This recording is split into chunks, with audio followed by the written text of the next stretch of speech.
Aloha and welcome. I'm Jana Plant, Youth Programs Coordinator here at the Honolulu Museum of Art. Now that you've had a chance to make art while thinking about line, let's investigate the element of line a little further. We'll step into our galleries and take a look at artwork by Calder and Vincent Van Gogh. This sculpture is by Calder. What do you notice first? Are there any similarities with the way you used line in the artwork that you just made? How many lines do you think it took to make this sculpture?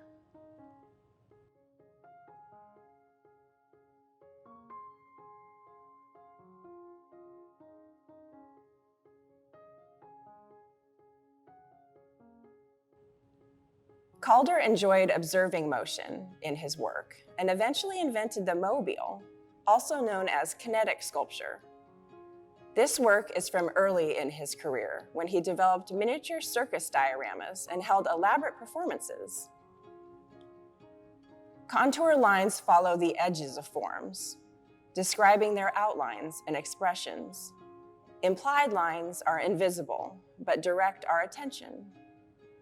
Is there an implied line from the female acrobat's eyes to the viewers?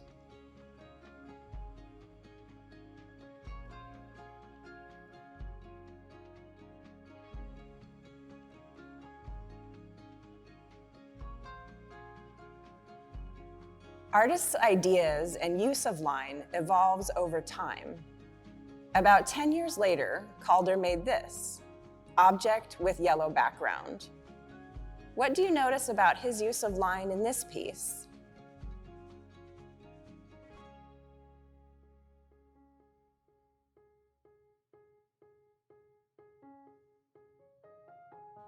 Now let's look at a painting.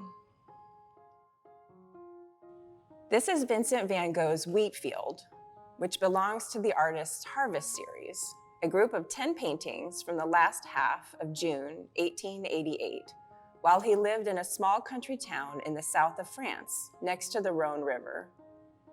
Van Gogh emphasized personal expression over material reality, and though his work was only just beginning to attract critical acclaim at the time of his death, he is now regarded as one of the most influential painters of the 19th century. Line is often used as an optical guide, helping the viewer's eye move through an artwork. Notice how your attention moves through this artwork. Where do you begin? And where do you end up? Why is this?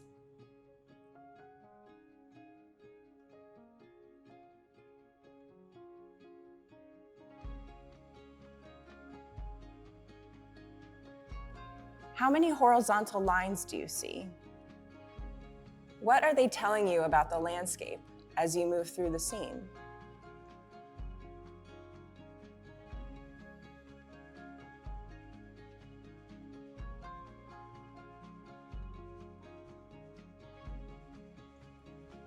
Think about movement.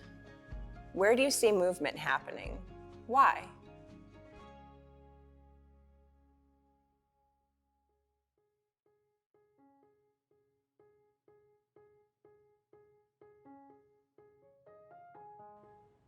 What about the movement of Van Gogh's brush on the canvas?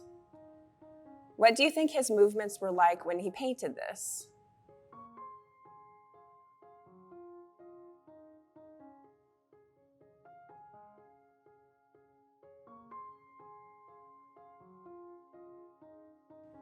Are there areas on the canvas where you notice that his movements change?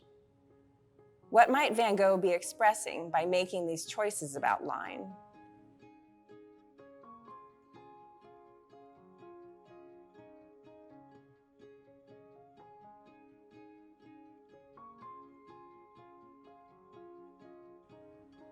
What are the different textures you see here? And how is line involved in revealing those textures?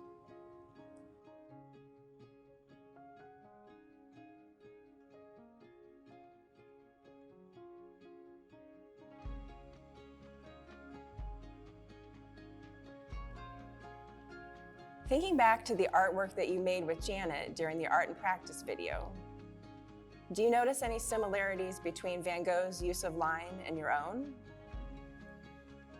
Are there aspects of Van Gogh's style that you might like to incorporate in a future artwork? Why or why not?